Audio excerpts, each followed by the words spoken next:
Hello, my friend. Today I will tell you another long-forgotten legend. Close your eyes and let the magic transport you to Middle-earth. Our journey begins.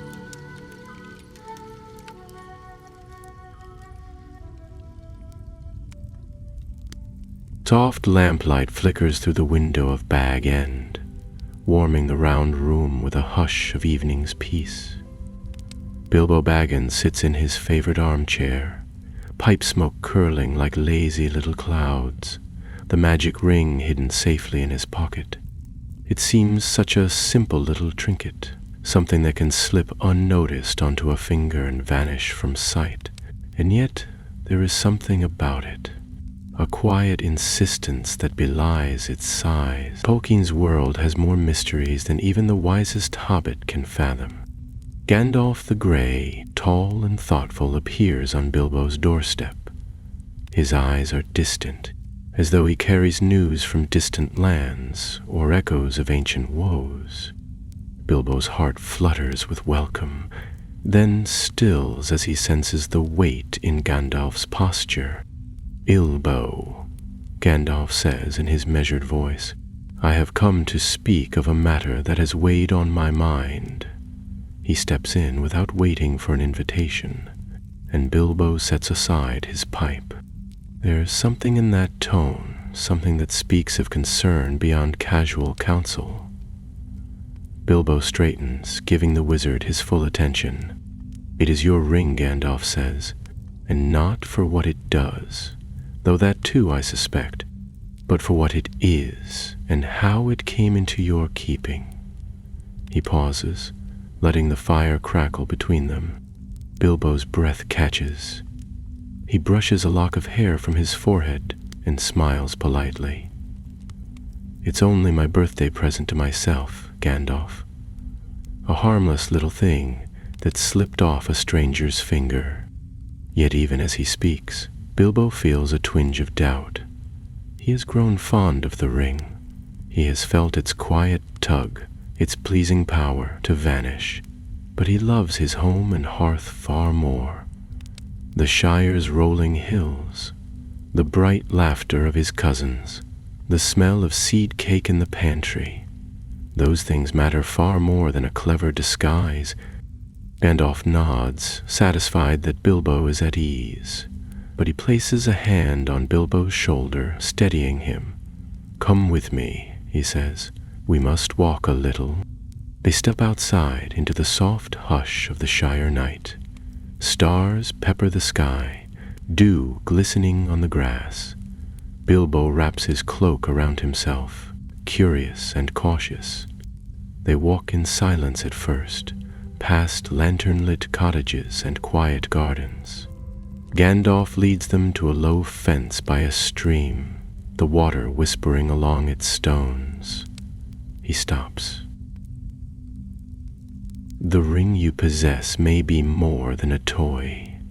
There are signs swirling in the east. Wizards I have spoken with, whispers in old halls and wise archives. Something is stirring once more." Bilbo takes a steadying breath. "But Gandalf, I promise you, it has not harmed me. It slipped from that miserable creature's finger, yes, but it has done me no harm." Gandalf's face is grave. "I do not doubt your word, my dear hobbit.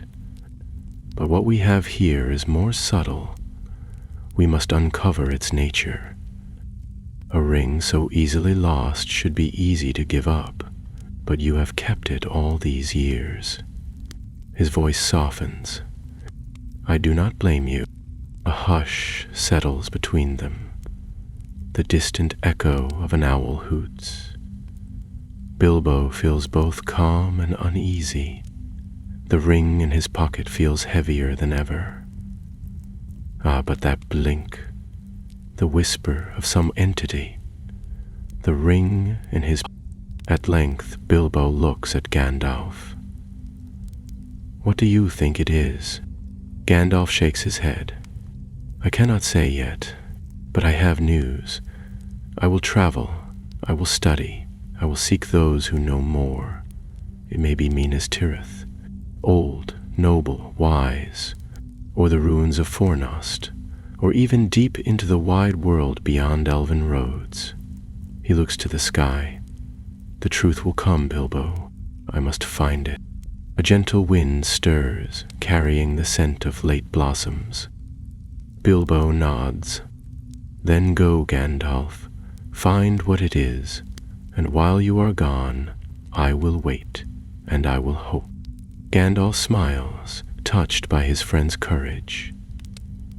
Courage, dear Bilbo. You have that in abundance. They walk back into Bag End, the doorway glowing. Bilbo relights his pipe. Gandalf settles by the hearth, looking into the flames. Somewhere beyond the Shire, danger stirs. Somewhere beyond his kind heart, the ring's truth awaits discovery. Night deepens, the fire crackles. Two friends sit together, each feeling the stirrings of a journey that will change them both, and Middle-earth, forever. The days that followed passed with a quiet unease in Bilbo's heart. Though the air in Hobbiton remained sweet with the scents of elderflower and barley, and the fields basked under the summer sun, Bilbo found himself fingering the ring more often, his thoughts drifting like autumn leaves to the conversation by the stream. He had always trusted Gandalf's wisdom, even when the wizard's visits brought strange tales or uninvited adventures. But this time the feeling was different. A shadow, faint as a breath, had settled over him. Gandalf, meanwhile, had vanished with the dawn, leaving behind only the scent of pipeweed and the fading tread of his staff on the road. He had said nothing more before he left, only that he would return when he knew what needed knowing. Bilbo watched him go from the green door, the ring in his waistcoat pocket, feeling like a stone tied to it, brought with it joy and harmony. In truth, Gandalf's journey was not one of comfort. The wizard, though wise and powerful, did not fly on the wings of eagles or command armies at a whim. He traveled on foot and horseback, through wild lands and cities scarred by time. His first destination lay south and east, beyond the Brandywine, and over the fields of Rohan, where the White Mountains rose in distant majesty. There the archives of Gondor awaited, a vast and dusty vault beneath the citadel of Minas Tirith, where scrolls older than the Shire's founding whispered secrets few still cared to hear. The journey took many weeks, and along the way Gandalf marked the signs, strange weather sweeping down from the east, dark birds gathering in unnatural flocks, and the fear in the eyes of common folk. Whispers followed him in every inn and village, rumors of black riders seen upon the distant roads, cloaked figures watching from the trees. He listened but spoke little, knowing that fear bred stories, and stories often ran faster than truth. Still, something foul was moving beneath the surface of Middle-earth, and the ring Bilbo carried seemed at the very heart of it. By the time Gandalf reached Minas Tirith, the city of stone gleamed beneath the moonlight like a pale crown upon the mountain. The steward received him with wary courtesy, for wizards were ever treated with a blend of reverence and suspicion, but the Argives were open to him without question. There, by the dim light of lanterns and candles, Gandalf pored over brittle scrolls and fading tomes, searching for the name that had long slept in shadow, Isildur. It was in a scroll near forgotten, tucked behind more prominent histories of kings and battles, that he found the passage he had feared. Isildur, after cutting the ring from Sauron's hand, had kept it for himself. The scroll described its powers, not only to vanish the bearer from sight, but to ensnare the will, to whisper lies, to bend the heart toward greed and domination. Isildur called it a precious heirloom, a gift of victory, But Gandalf saw the truth beneath the words. Even a king had fallen to its allure. He read on, heart sinking. The ring had betrayed Isildur. In a river ambush, orcs had fallen upon him. Though he used the ring to escape, it slipped from his finger in the water, and Isildur was slain. The ring was lost, and none had seen it since. Until now. Gandalf left the archives in haste, his thoughts heavy and grim. He did not yet know with certainty, but the signs were no longer easy to ignore. The ring Bilbo had found beneath the misty mountains in the slimy clutch of a creature named Gollum matched the tales too well. It was ancient beyond reckoning, bore unnatural powers, and its influence was subtle but deep. And if it was the One Ring, forged by the Dark Lord himself, then all of Middle-earth stood at the edge of ruin. There was one more piece of the puzzle to find, one last proof. He had to find Gollum. Gandalf turned his path north again, riding hard and swift. He passed through lands now crawling with uneasy silence. The greenwood, once fair, had darkened over the years. Men called it Mirkwood now, and evil things crept beneath its boughs. But Gandalf was not deterred. He sought the rangers of the north, those quiet, grim folk who kept the wild safe without praise or thanks. Among them Aragorn, son of Arathorn, walked, a man with the wisdom of kings in the feet of a hunter. If anyone could find Gollum, it was Aragorn. Their meeting was brief but filled with understanding. Aragorn agreed to track the creature, knowing the peril, and disappeared into the shadows of the east. Gandalf, for his part, returned west, his mind ever circling back to the Shire, to Bilbo, and to the ring that could unravel the very fabric of peace. Back in Hobbiton, seasons turned. Bilbo grew older, slower in step, quicker to anger when the ring was mentioned. He still claimed it was harmless, but his eyes lingered on it too long, his fingers clenched around it too tightly. The longer Gandalf was away, the more the ring felt like a part of him. And far away, unseen and forgotten by most, a whisper rose in the east, thin and sharp, like a blade drawn in darkness. The eye was stirring. The shadow had begun to move. Summer passed into autumn, and though the leaves of the party tree turned gold and the harvests were as rich as ever, Bilbo Baggins felt a restlessness in his bones he could not name. He went on long walks beyond the water, muttering to himself and fingering the ring in his pocket, until even young Frodo began to notice his moods. The Shire remained untouched by the troubles of the wider world. Yet Bilbo's peace was like a thin sheet of ice over deep water. Any moment it might crack. Far away, beyond hills and rivers and haunted forests, Aragorn, son of Arathorn, pressed on through wilderness and ruin. Tracking Gollum was no easy task. The creature had fled east after losing the ring, crawling through caverns and crags, hiding from the light. Aragorn followed the faintest traces, a torn claw print in the mud, scraps of gnawed bone, the smell of damp skin and rot. For weeks he hunted, through the withered heath and the dead marshes, always moving silently, ever vigilant. It was not until he reached the bare edges of the Mountains of Shadow that he found Gollum at last.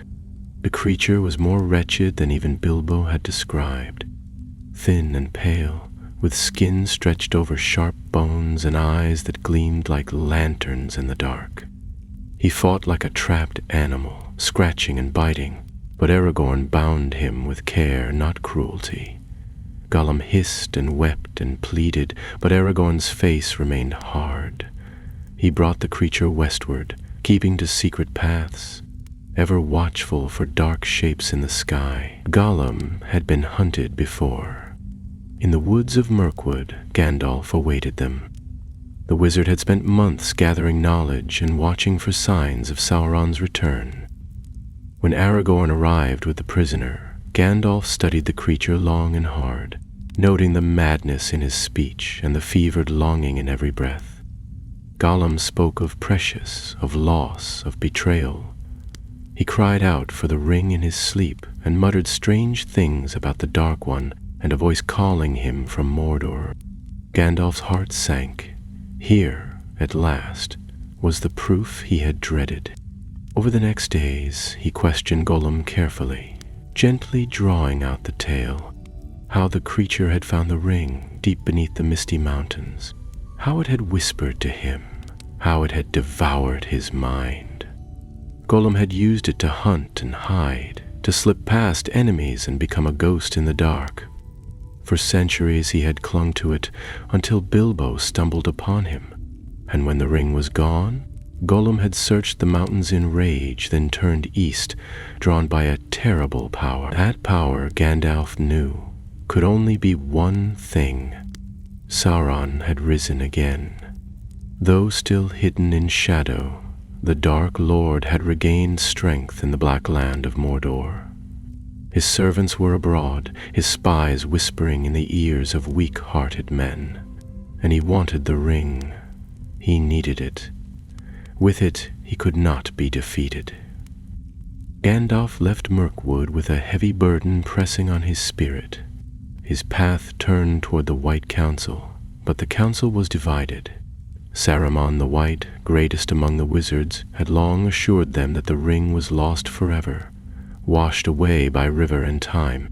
He dismissed Gandalf's fears, cloaking his words in calm logic and veiled disdain. But Gandalf sensed unease behind Saruman's eyes, a hunger he had not seen before. Unwilling to delay further, Gandalf returned to the Shire. It was dusk when he reached Hobbiton, the sky painted in strokes of rose and lavender, the lanterns twinkling in windows like stars fallen to earth. Bag End stood as it always had, round and rooted, but Gandalf saw with wizard's eyes. He felt the ring's presence long before he knocked on the door. Bilbo greeted him with a wide smile, but it did not reach his eyes. He had grown thinner, though no one else seemed to notice. His laughter was sharp-edged, his words quick and strange.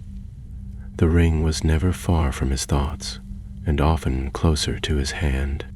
They sat by the fire once again, the scent of applewood drifting through the room.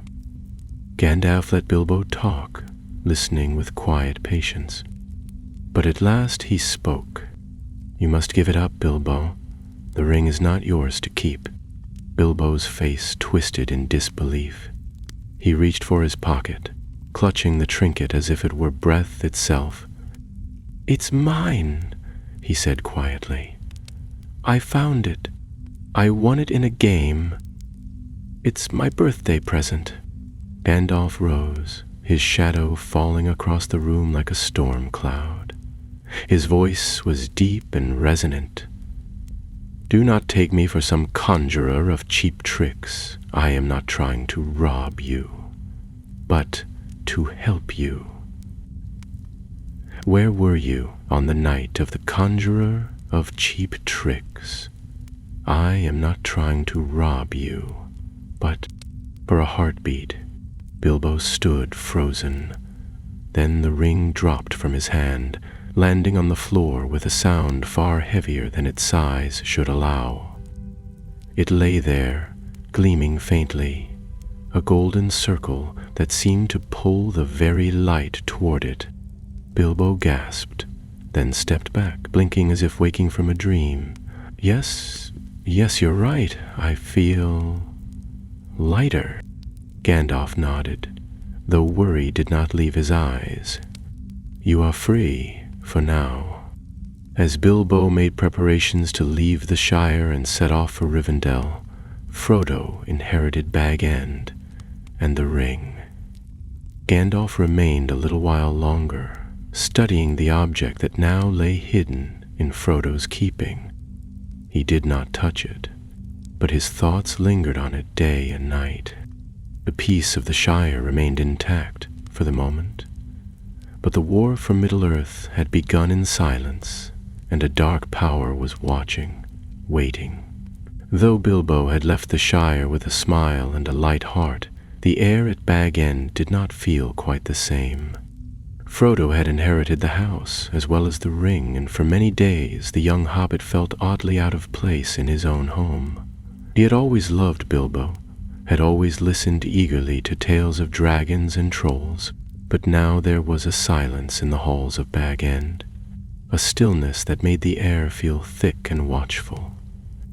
Gandalf lingered for a short time, offering words of guidance and gentle warnings, but even he seemed distracted, as though his mind had already flown far beyond the borders of the Shire. The wizard was troubled, more than Frodo could guess. Though the ring now rested in a small wooden chest beneath Frodo's wardrobe, Gandalf could feel its presence through the walls of the hill.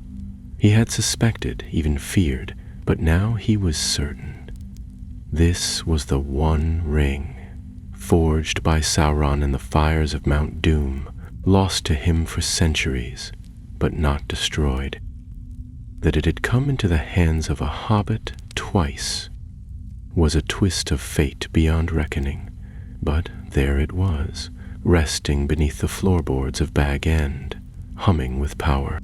Gandalf had no desire to reveal everything to Frodo, not yet. The lad was brave and kind, certainly, but still young by hobbit standards, and the truth, if spoken aloud too soon, might crack the peace of the Shire like frost in stone. So he waited, watching Frodo carefully, noting how the ring affected him. For weeks it did nothing. Frodo was curious, of course, and often turned the box over in his hands, wondering about the treasure Bilbo had left behind, but he did not open it often, and when he did, it was only for a moment. He did not feel the weight of it, not yet. Gandalf, meanwhile, had other concerns. Saruman's words lingered in his mind like smoke that would not clear. The head of the White Council had grown increasingly cold in recent years, more focused on the lore of rings than on the dark signs rising in the east. He had laughed at Gandalf's fears, insisting the One Ring was gone forever, lost in the deeps of the sea or the flow of forgotten rivers. But Gandalf knew otherwise. Gollum's story was too precise. The fire marks on the ring, though invisible to the eye, had revealed themselves when placed in the hearth at Bag End. The inscription was clear, the ancient tongue of Mordor ringing in his mind as clearly as if it had been spoken aloud. There was no longer any doubt. Still, to act too swiftly would be dangerous.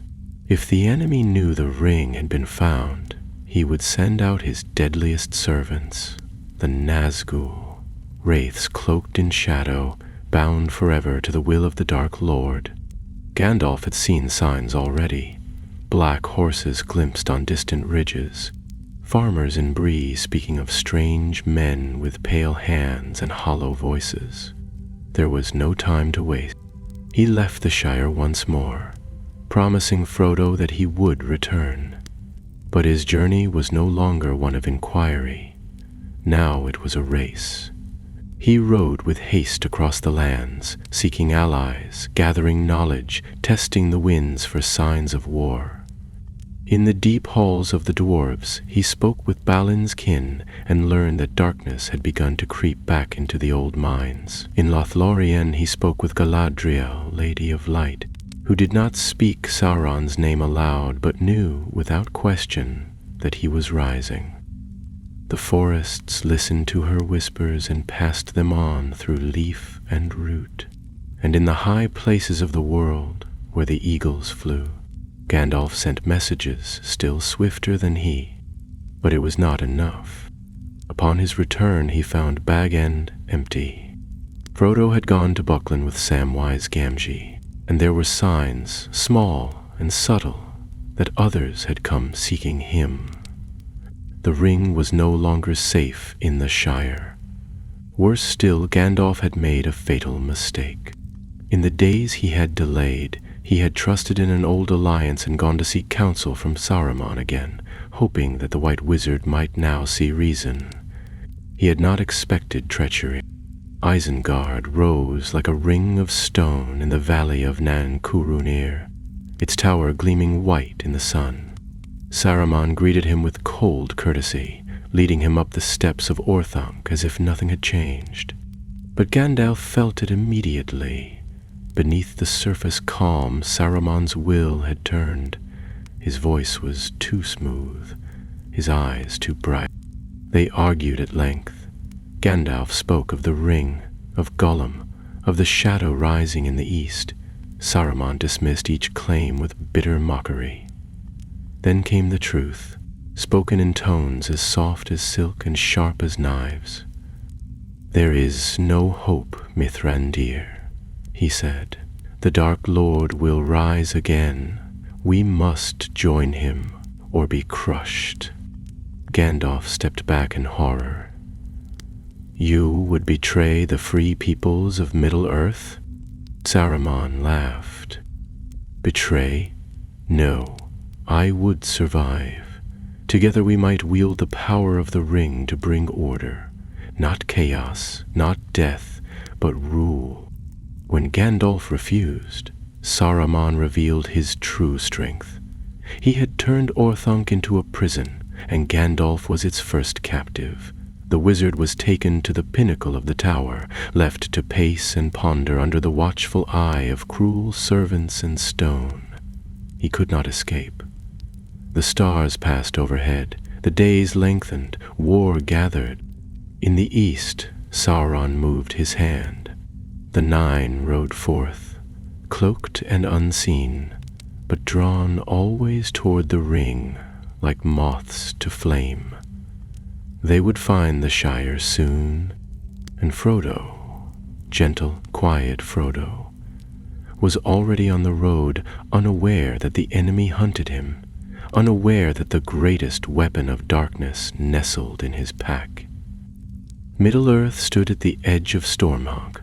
Atop the tower of Orthanc, Gandalf paced the flat stone floor beneath the open sky, his robes tattered by the winds that circled endlessly around the spire.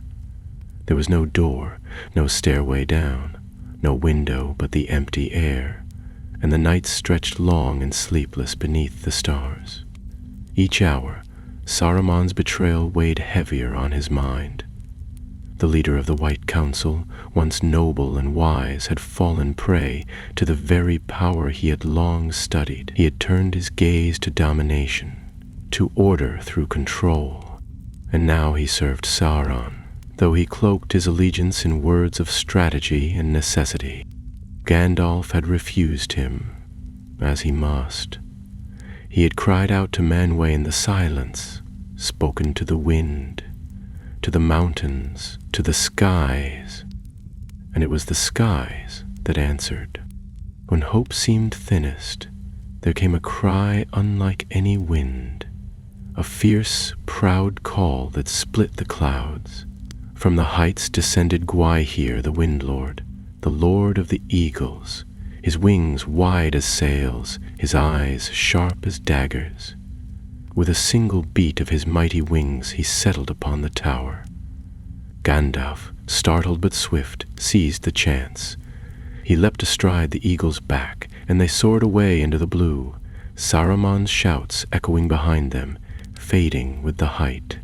The lands spread below like a vast map of green and gold, and Gandalf, heart racing with renewed purpose, urged Gwaihir toward the north. Time was slipping away. The 9 riders were abroad, the ring was no longer safe, and Frodo was vulnerable. Meanwhile, Frodo was far from Bag End, trudging through thick woods and shaded hills. With Sam by his side and Merry and Pippin close behind, he followed no clear road, only the path Gandalf had once hinted at. The wizard had promised to return by midsummer, but summer had waned and autumn stirred the leaves, and still Gandalf had not come. Frodo, sensing that danger might already be upon them, decided to act before it was too late. They had left Bag End quietly. slipping out by night to avoid the busybodies and gossips of Hobbiton. Frodo had told no one the full truth, not even Merry or Pippin. Sam knew only part of it, that the journey was secret and that Mr. Frodo was in some kind of trouble, but he followed loyally, never once questioning whether he should. They passed through farmland and by the edges of familiar fields, gradually turning east toward Buckland, where Frodo had arranged a quiet house in Crick Hollow. There he hoped to plan the next steps, to slip beyond the Shire unnoticed. But the road was not as quiet as it once had been. On their second night out, they heard a strange sound, the soft clatter of hooves on a road and a low, sniffing breath. Frodo froze, his hand clutching the chain around his neck. The ring, now strung like a pendant beneath his shirt, had grown colder in recent days. Sam grabbed his arm and pulled him into the bushes, and the others followed, flattening themselves into the undergrowth just as a black shape came into view. The horse was tall and dark, its rider cloaked and hooded, unmoving save for a slight tilt of the head as it paused at the roadside. It made no sound but the whisper of breath and the creak of leather. Frodo's breath caught in his throat. The rider seemed to sniff the air, then leaned forward as though scenting something beneath the ferns. A cold dread settled over them, and for one wild moment Frodo felt the ring pulse tugging at him, as though it longed to be worn. He gripped it through the fabric and closed his eyes. The sensation passed, and after a long moment, the rider turned and moved on, vanishing into the trees without a sound. They did not speak for some time after. When they did, it was Merry who broke the silence. What was that thing? It wasn't a man, not really. Frodo swallowed hard. I don't know, but I think it was looking for me. Sam scowled. It won't find you, Mr. Frodo. Not while I'm around. But the fear had settled like a fog over them, and they pressed on with greater urgency. When they reached Crick Hollow, Frodo barely paused to rest. He explained to his friends, at last, that he had to leave the Shire entirely and quickly. The ring, he told them, was dangerous and had begun to attract attention. He didn't tell them everything, only that Gandalf had warned him and that he must go to Rivendell, where the elves might know what to do. To his surprise, Merry and Pippin insisted on coming. You didn't think we'd let you wander off into danger alone, did you? Pippin said with an almost cheerful defiance. You're not leaving us behind. Frodo tried to protest, but they would not hear it. In the end, he gave in. Whatever lay ahead, he would not face it alone. That night, as they made ready to leave Buckland under the cover of darkness, they heard again the sound of hooves. This time nearer, this time behind them. The Black Riders had found the trail. There was no more time for hesitation. They plunged into the old forest, where light trickled through thick branches and strange murmurs stirred among the roots. They hoped the riders would not follow into that place. Few ever dared to, but they could not be sure. The forest had its own dangers, and the trees themselves seemed watchful, their trunks twisted and their leaves whispering secrets in a tongue no hobbit could understand. At every step, Frodo felt the ring growing heavier. It called to something in the east, something vast and terrible. The weight of it bent his shoulders and darkened his thoughts, but still he pressed forward, deeper into shadow, his friends at his side. In the far south, beneath the ash-dark sky of Mordor, the eye had turned. It had found the scent of the ring, faint and distant, but real. The hunt had truly begun. And Gandalf, racing across the wildlands with the wind in his cloak and fury in his heart, knew he might already be too late. The forest swallowed them whole. Once beyond the hedge of Buckland, where the trees grew tall and pressed close together, The light of the moon vanished behind twisting limbs and tangled boughs. The air was damp and heavy with the scent of moss and old wood, as though the forest itself had not changed in 1,000 years. Even the path beneath their feet seemed to shift when they looked away, curving and rising without warning. Sam walked with his hand on Frodo's shoulder, and Pippin and Merry kept close behind, eyes wide and watchful. No one dared speak loudly. The forest was listening. "It's like it's alive," Pippin muttered under his breath. "I don't like it." "I don't either," said Merry, his brow furrowed.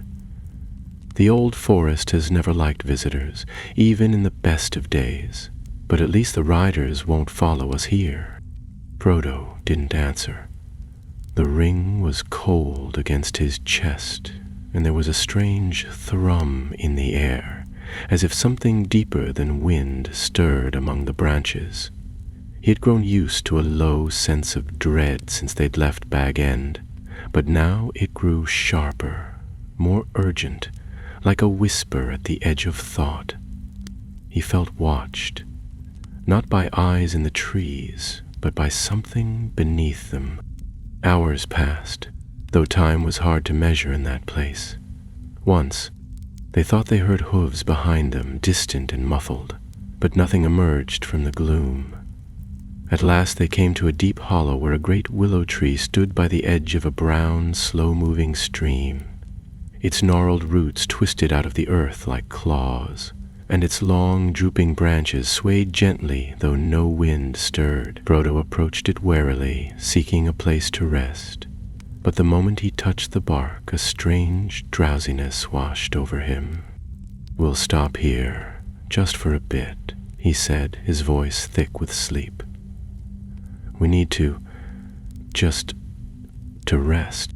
Sam frowned. "I don't like this tree. It feels wrong." The trunk, but Frodo had already slumped against the trunk, his eyes closed. Pippin stretched out along one of the great roots, and before Sam could stop him, Merry had leaned back and slid into a crevice at the tree's base. The tree gave a quiet groan, like old wood bending, and then it moved. With a sudden lurch, the root beneath Pippin curled around him like a snake, pulling him down. Merry shouted, arms flailing, but he was dragged into the trunk, vanishing into the gap. Frodo stirred, half awake, but his limbs wouldn't move.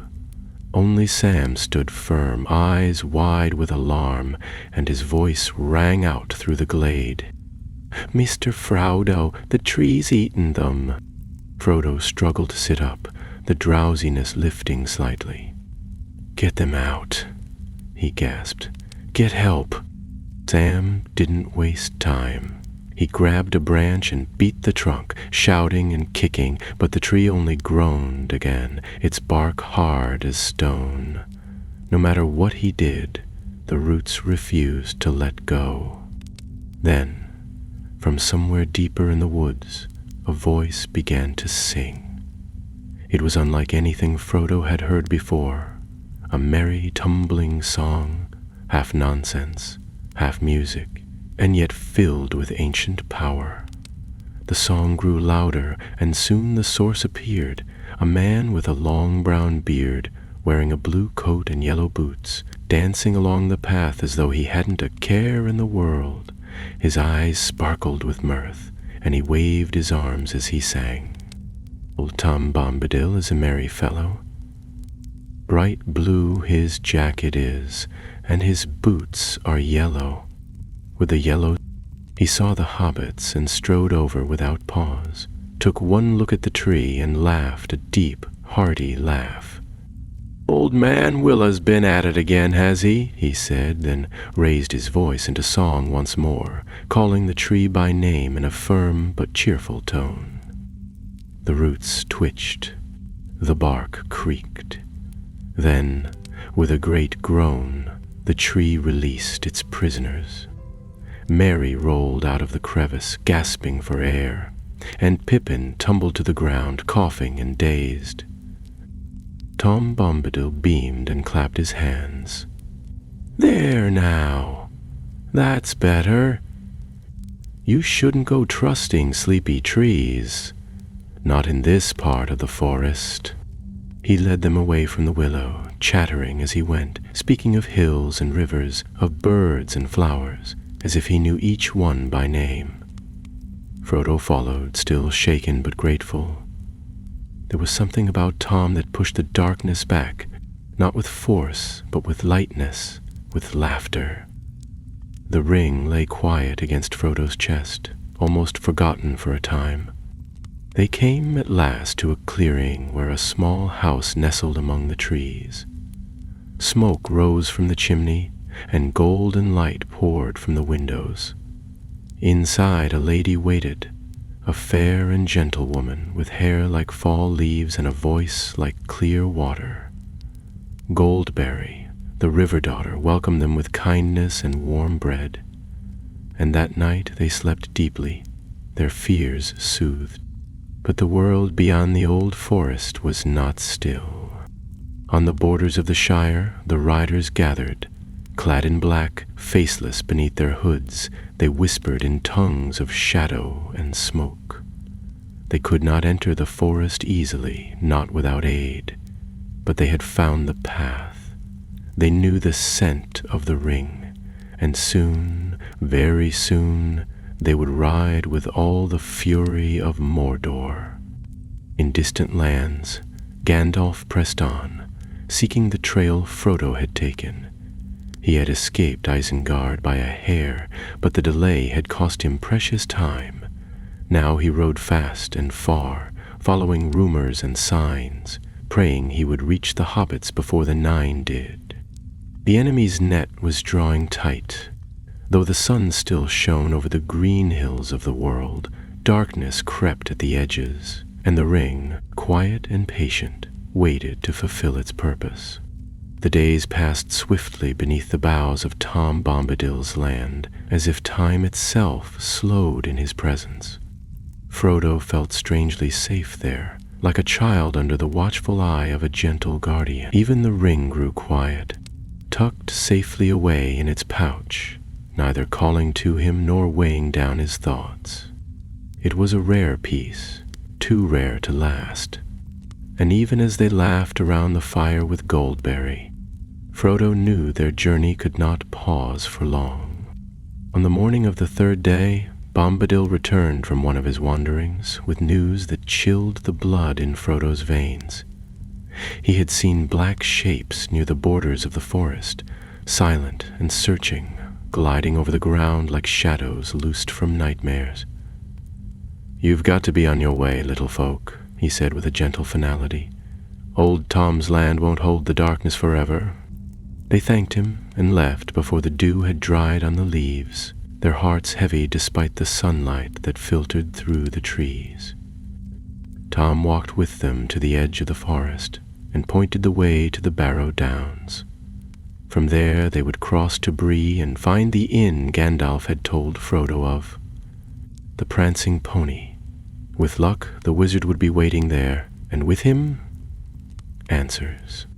The Barrow Downs were a different sort of quiet, one that set the skin prickling. The hills rolled out before them like waves turned to earth, and great stones rose from the ground like broken teeth. The sky had gone gray, and a thin mist crept low across the grass, swirling between the barrows. There were no birds, no insects, no rustling wind, only silence. They tried to move quickly, keeping their eyes on the path and their minds off the old stories of spirits and cursed treasure. But as the mist thickened and the land seemed to twist and turn beneath their feet, Frodo realized with a sinking feeling that they had lost their way.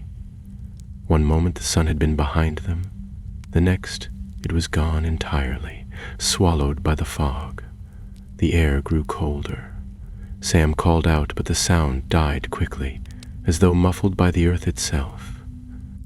Then, without warning, the mist swallowed them. Frodo stumbled, reached out, and found no one. The others had vanished.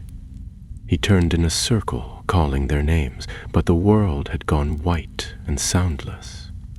A cold dread settled over him, and just as he opened his mouth to call again, a sharp chill ran up his spine. The earth beneath him shifted, and before he could move, it opened. He fell with a cry, tumbling into darkness. When he came to, he was lying on cold stone, wrapped in damp air and deep shadow. The chamber around him was dimly lit by a pale green glow that seemed to seep from the walls. The air smelled of dust and old bones. Beside him lay Sam, Merry, and Pippin, each still and pale as if in deep sleep. Their weapons had been taken, their packs lay scattered. Frodo staggered to his feet. A low whisper echoed through the barrow, rising and falling like breath. A voice, deep, slow, and full of malice, filled the tomb, chanting in an ancient tongue. A tall shadow loomed at the far end of the chamber, a figure draped in grave wrappings, its face hidden beneath a crown of bone, the barrow white. Terror gripped Frodo's heart. The creature began to move, gliding silently toward the hobbits, arms outstretched. He looked at his friends, still frozen in unnatural sleep, and a fierce protectiveness surged in him. He reached for the hilt of a sword, but there was none. Only a dagger, half buried beneath the stone slab, glinted in the pale light. He seized it. The white hissed and raised a spectral hand, and Frodo felt the air twist with unnatural cold. The ring was there, at his breast, pulsing faintly, and for a moment he was tempted, sorely tempted, to put it on, to vanish and flee. But he remembered Gandalf's words, remembered Bilbo's face, and with a cry he leapt forward and slashed with the dagger. The blade met no flesh, but the white recoiled, shrieking in rage. Light burst from the walls, golden and sudden, and a voice rang through the chamber. Not Frodo's, not the white's, but another, bright and commanding. "Get out, you old white! Vanish in the sunlight." Tom Bombadil stepped through the stone as if it were smoke, his yellow boots flashing in the glow. He laughed and clapped his hands, and with a final wail the shadow fled, the barrow falling silent once more. The hobbits stirred, groaning and blinking. Tom helped them to their feet, singing as he did, and returned their gear with a wink and a nod. From the barrow's hoard he took 4 short swords, daggers to men, but long and keen for hobbits, each forged in the elder days, when men of the West fought the powers of darkness. "Keep 'em close," he said with a grin. "They're sharp enough to bite shadow." They left the barrow downs behind before the sun had fully risen. The land brightened, the mist cleared, and the road stretched before them, winding toward Bree. They walked with weary steps but firmer hearts. They had faced darkness and survived. By nightfall they reached the hedge that marked Bree's boundary, and the gates of the town stood tall and closed. A man leaned from a post beside them, a lantern in hand and suspicion in his eyes. "What do you want?" he asked, squinting. "We're travelers," Frodo said, "looking for a place to rest." "Then you'll want the prancing pony," the man said, unlocking the gate. "Mind yourselves, though.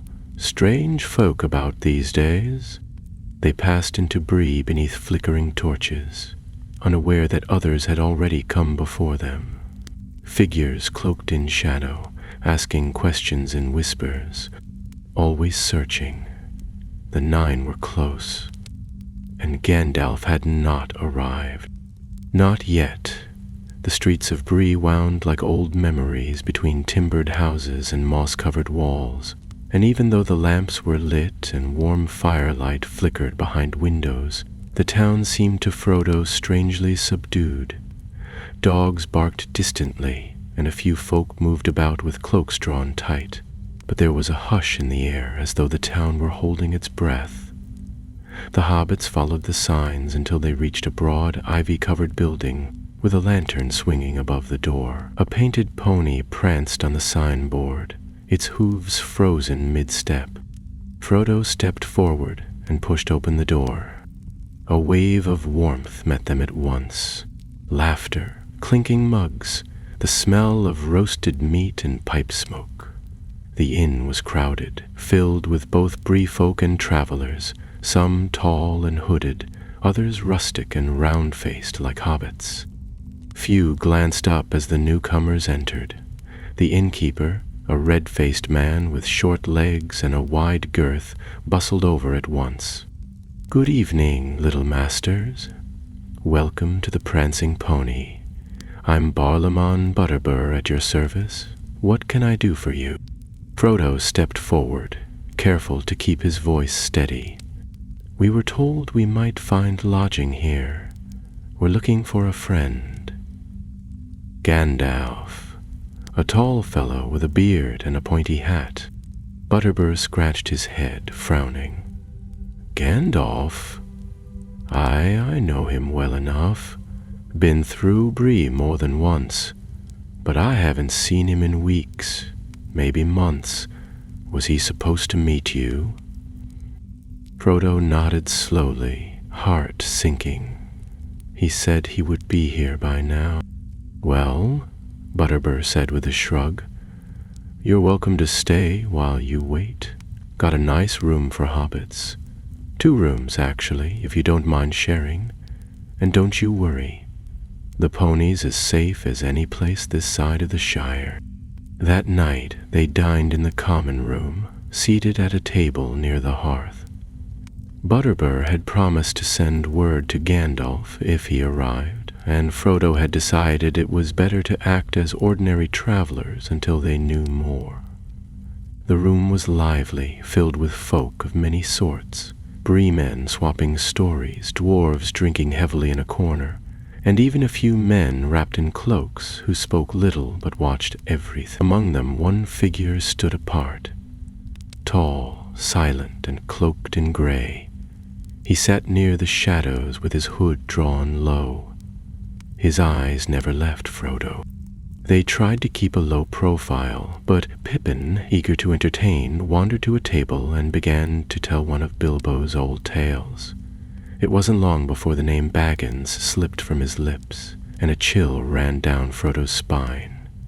He stood at once and crossed the room. "Pippin," he said sharply, "time to go. But I haven't finished the story." Now, Frodo tugged him back toward the table, but all eyes were on them now.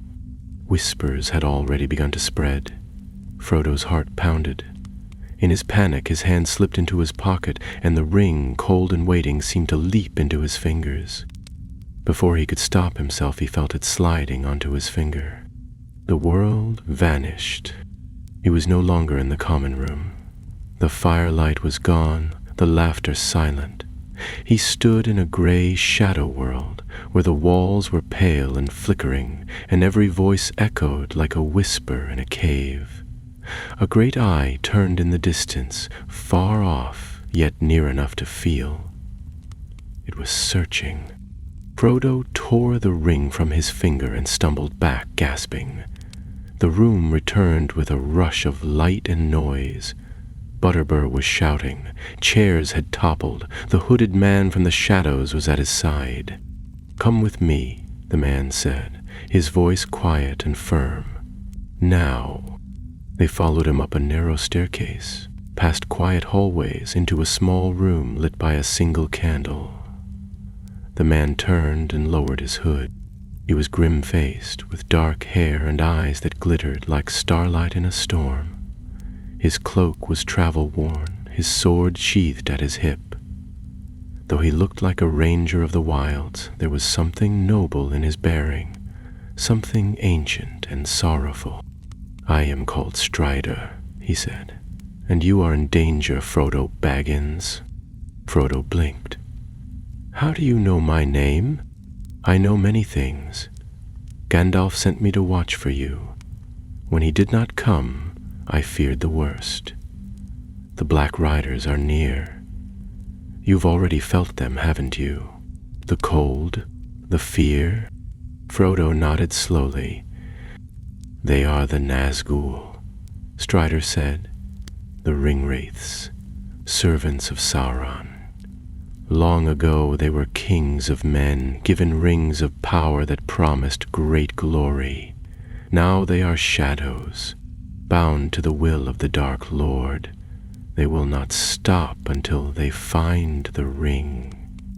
A silence fell, heavy and complete. Feel hasn't Gandalf come? Sam asked at last, his voice tight. Strider's gaze darkened. I do not know, but I fear he is delayed by more than weather. He was heading south to Isengard. If Saruman has turned against us, then Gandalf may be in grave peril. Frodo felt the weight of it all settle on his shoulders. The ring, once a curious treasure, had become a burden of terrible power. The riders were closing in, and their guide, Gandalf, was missing. They were alone save for this mysterious ranger with dark eyes and a quiet strength. You must leave Bree by morning, Strider said. They know you're here now. They'll come tonight.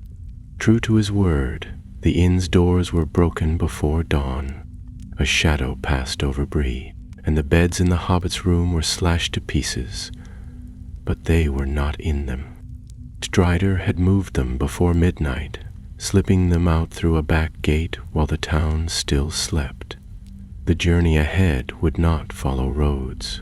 They would take the wild paths now, through hills and heather, across forgotten lands where shadows gathered and the stars watched in silence. The ring had drawn its hunters, and the chase had begun. The road eastward vanished behind them as Strider led the hobbits into the wild. There was no more talk of villages or inns or shaded lanes now. They moved through lonely country where the grass grew tall and uncut, where the trees bent with age, and no paths remained but deer trails and the tracks of old, forgotten feet. Strider walked ahead, his stride long and unhurried, though his eyes scanned every rise and hollow. The hobbits followed closely, their packs bouncing against their backs, and their thoughts growing ever darker. They dared not light fires or sing songs as they might have done in the Shire. The days were quiet, the nights quieter still.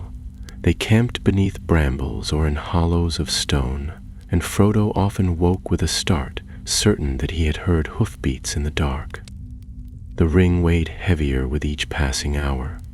Though he kept it hidden and never wore it again, he felt it in his thoughts, like a silent voice whispering always of escape, of power, of comfort. At times, he could almost see the pale eye in the darkness behind his dreams, searching for him. Strider spoke little unless there was need, but when he did, his voice was calm and steady. At night he kept watch, pacing with sword in hand while the hobbits huddled together under cloaks. He seemed to know every stone, every shadow, and though they encountered no living soul for many days, they knew they were not alone. The land itself had changed. The birds flew in strange patterns. The trees leaned together as if to whisper secrets. Once, they saw smoke far in the distance, rising in thin columns from a blackened ruin. One morning, after a damp night spent beneath a tangle of thorn and alder, Strider crouched beside a stream bed and studied the ground. "They've passed this way," he said grimly, "not long ago." Frodo knelt beside him and saw it too. Shallow prints, as if left by hooves lighter than any horse's should be, and deeper marks where cold had touched the ground. Sam muttered something under his breath and clutched his cloak tighter. "How far to Rivendell?" Frodo asked. "Still many days," Strider said. "We must cross the Weather Hills first. There's an old watchtower there. Weathertop. If fortune favors us, we may find shelter." They reached the hill after a long day of climbing. It rose from the land like a sentinel, its slopes bare and wind-scoured, crowned by the crumbling ruins of an ancient fort. The view stretched for miles in every direction, rolling hills to the west, gray peaks to the east, and far away, a dark smudge that might have been forest or storm. As the sun dipped low, painting the sky with gold and fire, they lit a small fire hidden behind a tumble of stones. Strider sat close beside Frodo, his eyes watchful, his hand resting near the hilt of his sword. "This place was once Aman-Sul," he said, his voice low. "A proud tower of the northern kingdom long ago. They kept one of the seeing stones here, used to speak with far cities.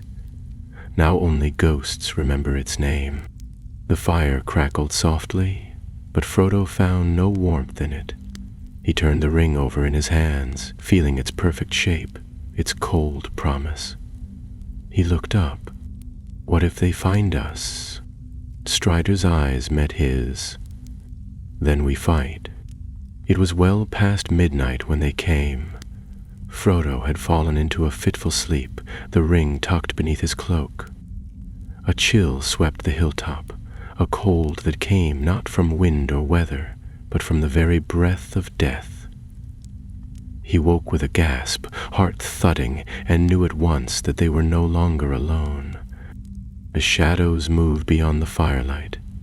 5 figures emerged, tall and hooded, silent as falling snow. Their faces were empty, black voids beneath their hoods, and their swords gleamed pale and thin in the starlight. The Nazgûl. Frodo tried to call out, but his voice caught in his throat. Sam leapt to his feet, sword drawn, and Merry and Pippin followed, though their hands trembled. Strider was already moving, his sword flashing as he cast the fire forward, sending sparks and flame bursting into the night. One of the wraiths flinched and stepped back, but the others pressed on. The ring burned against Frodo's chest. A terrible desire gripped him. To put it on, to vanish, to escape their eyeless gaze. His hand moved of its own accord, slipping into the pocket, drawing out the chain. In a moment of weakness, he slid the ring onto his finger. The world changed. He was no longer in the living world. The fire was pale and gray, the sky a black dome pierced with stars that did not blink.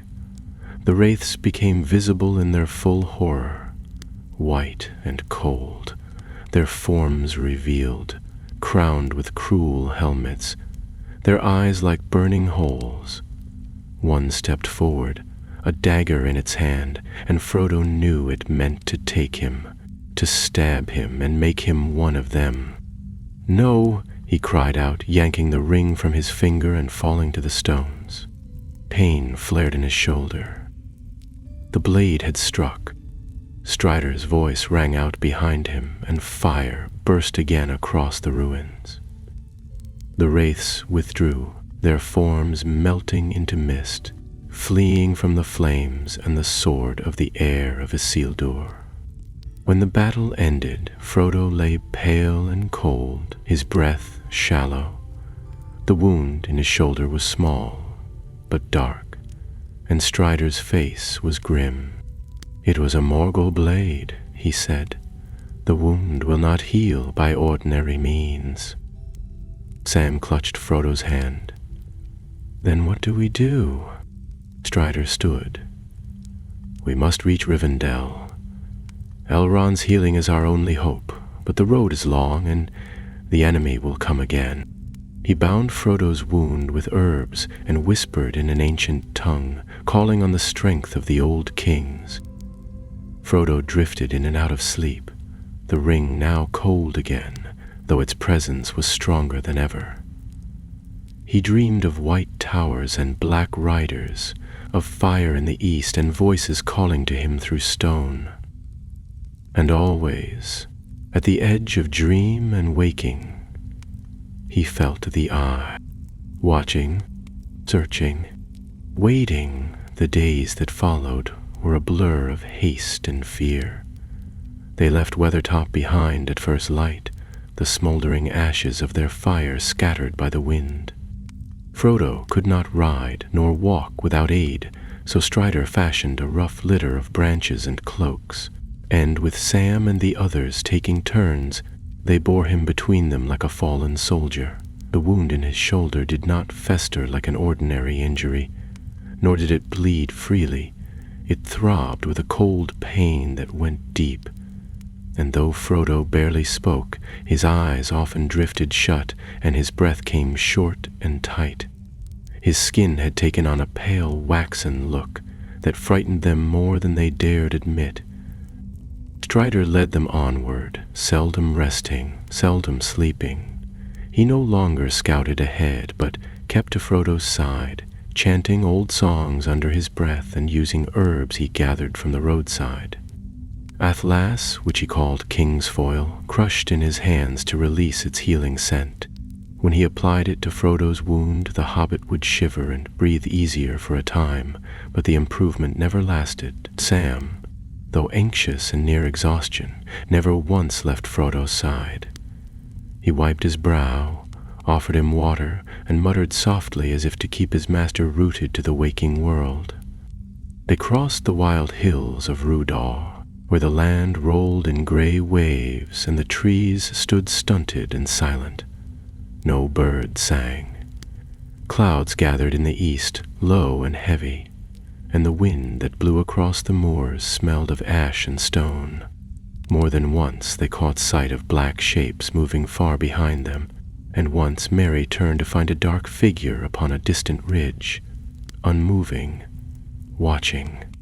Strider said little, but his hand never left the hilt of his sword. There was no longer any doubt. The Nazgul were pursuing them still, and they were growing bolder. On the 5th night after Weathertop, they made camp beneath a rocky overhang by a narrow stream. Frodo stirred uneasily in his sleep, and when Sam wiped the sweat from his brow, his skin was ice cold. Strider crouched beside him and pressed his fingers to Frodo's wrist. "Has little time left," he said quietly. "The shard from the Morgul blade must still be inside him. If it reaches his heart, he will become one of them." Sam's eyes widened. "One of them?" "A wraith," Strider said. "A servant of the enemy, invisible to mortal eyes, bound forever to Sauron's will." A heavy silence followed. Even Pippin, usually full of questions, sat very still. The sky had gone starless. Somewhere far away, a howl rose and fell. "Then we must run," Merry said. "All night if we have to. There's no time left." "We're close," Strider said. "If we can reach the ford of Bruinen, Rivendell lies just beyond. I will carry Frodo myself, if need be." Before the dawn had fully broken, they were moving again. Frodo drifted in and out of consciousness, his mind tangled in dreams. He saw Elrond's halls shining like starlight, heard the voice of Gandalf calling him from afar, felt the chill of the blade in his chest growing sharper. He mumbled to Sam once or twice, asking for Bilbo, asking why the sky was so dark, but Sam could only squeeze his hand and keep walking. The land changed slowly. The trees grew taller, their leaves golden even in the fading light.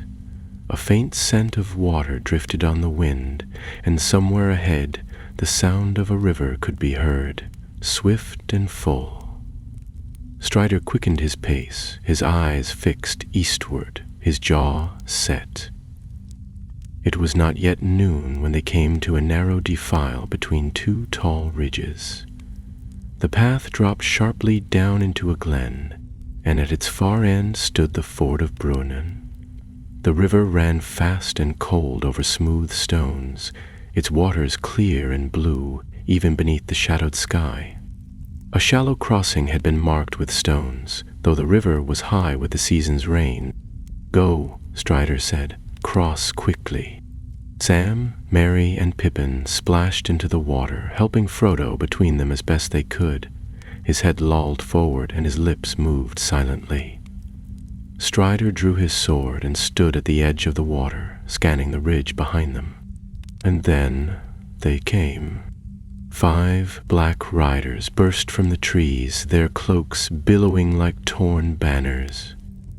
Their horses moved without sound, hooves striking stone without echo. The lead rider raised a long, pale sword, and a voice rang out across the glen, not loud, but cold and terrible, full of malice. "Give us the halfling." Strider did not move. "Go back to the shadows," he said. "You shall not have him." Frodo turned his head weakly. He saw the 9, their forms gray and bright in the half-Grodau where the ring's power lived.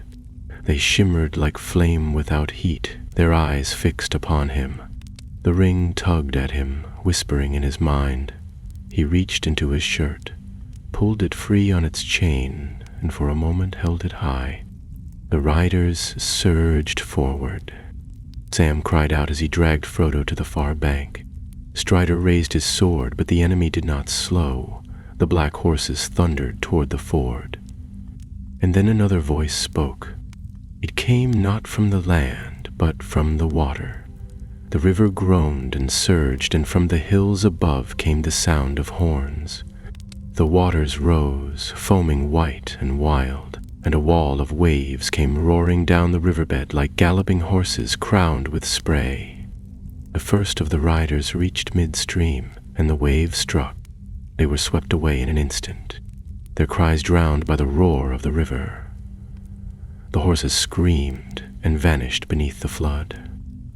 The remaining riders on the bank turned and fled, their cloaks streaming behind them like smoke in the wind. Frodo collapsed in Sam's arms. Strider rushed to his side, but another had already arrived. A tall figure in white bent over Frodo, her hand glowing with soft light. Her voice rose in song, gentle and sad, and the pain in Frodo's face eased.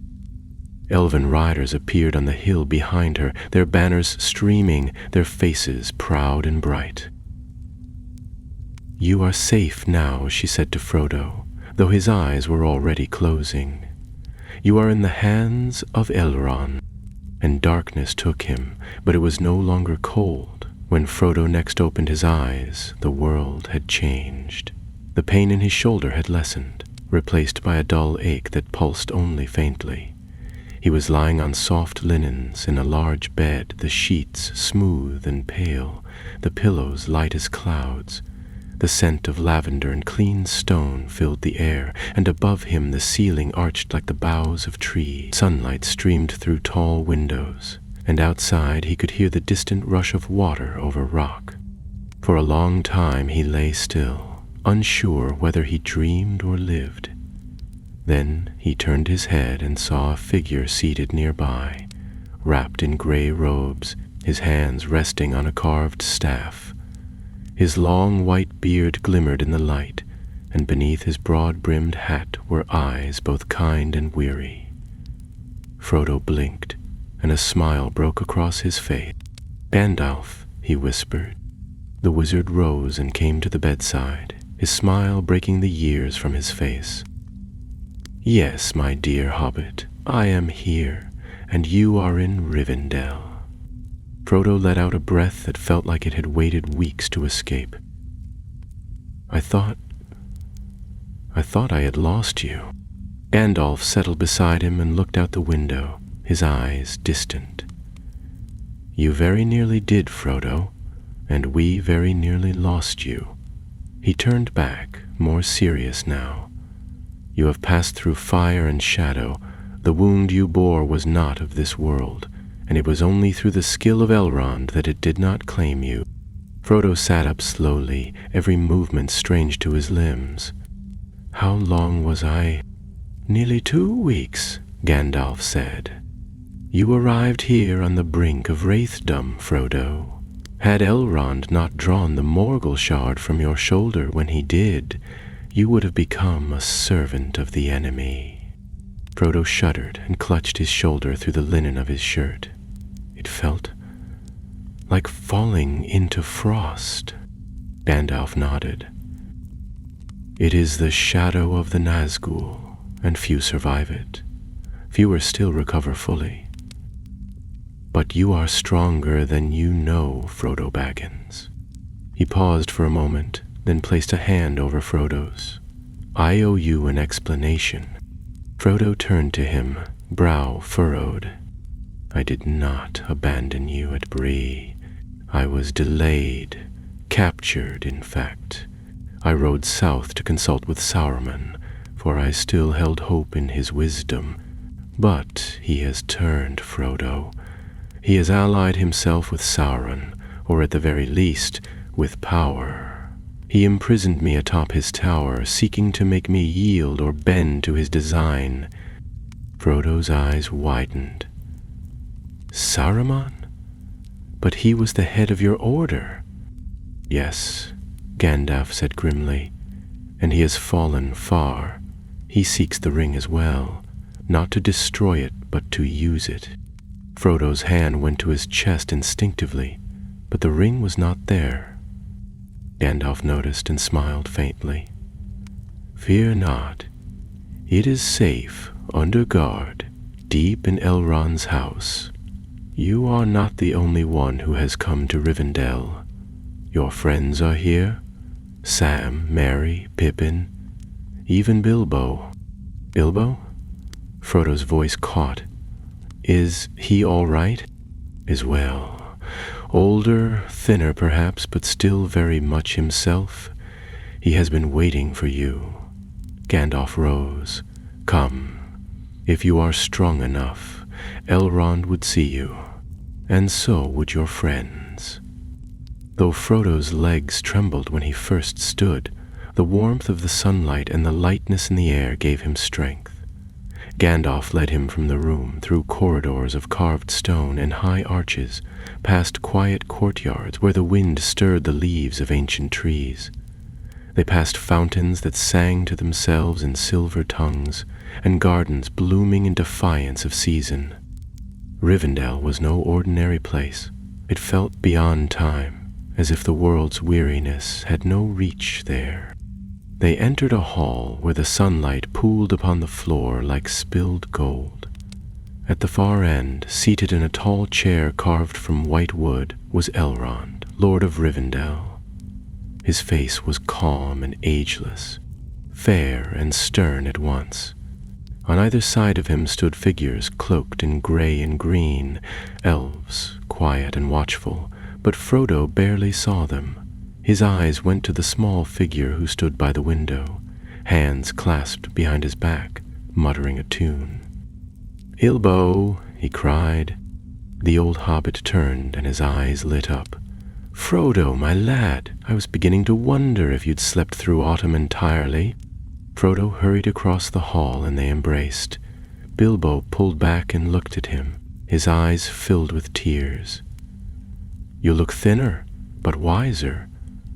"That's a good start." Frodo laughed weakly. "I could say the same for you." They sat together, talking softly while Gandalf and Elrond spoke in hushed tones. Sam joined them soon after, beaming with relief to see Frodo upright and smiling. Merry and Pippin came tumbling in not long after, loud as ever, though even they quieted when they saw how pale Frodo still was. Elrond called them forward at last. "You have done more than you know, Frodo," he said. "The ring you carried is the one, forged by Sauron in the fires of Mount Doom. Long has it been lost to him, and long has Middle-earth known uneasy peace because of it. But now it is returned, and with it the shadow stirs." Frodo's throat went dry.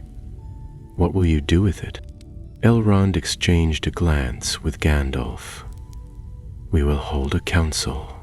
The fate of the ring cannot be decided in haste, nor by one alone. All the free peoples must have a voice. Then what should I do? Frodo asked. I brought it this far, but You have done what no one else could, Elrond said. Rest now. Others will bear the burden for a while, but the road ahead remains uncertain. That evening, as the stars rose and the halls of Rivendell filled with soft music and laughter, Frodo sat beside Bilbo beneath a tree heavy with golden leaves. They spoke little, content in the quiet. Frodo looked up at the sky and let the stillness wrap around him like a cloak. For the first time in many weeks, he allowed himself to hope that the worst had passed. But deep in the mountains to the east, a wind stirred. Fires burned in Mordor, and the eye, though foiled, had not forgotten. The days that followed were filled with counsel and quiet preparation. The great hall of Rivendell gathered voices from many lands, elves with silver hair and deep wisdom, dwarves with stoic eyes and steady hands, men with banners worn and hopes dimmed by years of war, and the wizards pale and dark, standing apart yet united in purpose. The air buzzed with tension and weighty words, for the fate of Middle-earth hung upon the slender thread of the ring. Now held by a hobbit, no one had expected to bear such a burden. Frodo sat among them, small and quiet, but the ring burned cold and steady at his side, a reminder that the world had shifted beneath his feet. He listened as the leaders spoke, of ancient wars, of hope and despair, and of a shadow spreading once more from the land of Mordor. When his turn came, he found his voice surprisingly clear. I cannot keep the ring, he said simply. It calls to me, and I fear what it might do if I wear it again. But I will do what I must to see it destroyed. The hall fell silent, save for the crackle of the hearth and the soft shifting of cloaks. Elrond nodded solemnly. The task is great, and the road dangerous. The ring cannot be destroyed by any sword or spell, but only in the fires of its forging. It was decided then the ring must be taken to Mount Doom itself, deep in the heart of Mordor. A small company would be formed, bearing the ring through shadow and flame to end the Dark Lord's power once and for all. Samwise Gamgee was the first to volunteer, unwavering in his loyalty and courage. Merry and Pippin pledged their aid as well, though they would not travel far. Their part was to protect the Shire and the lands closest to home. Aragorn, the ranger known as Strider, offered his sword and counsel. Legolas the elf and Gimli the dwarf joined too, ancient rivals united by a common cause. And of course Gandalf returned, his staff strong and his eyes bright once more. Bilbo, though his heart ached to join, was too frail now, and the thought of such peril beyond his years was unbearable.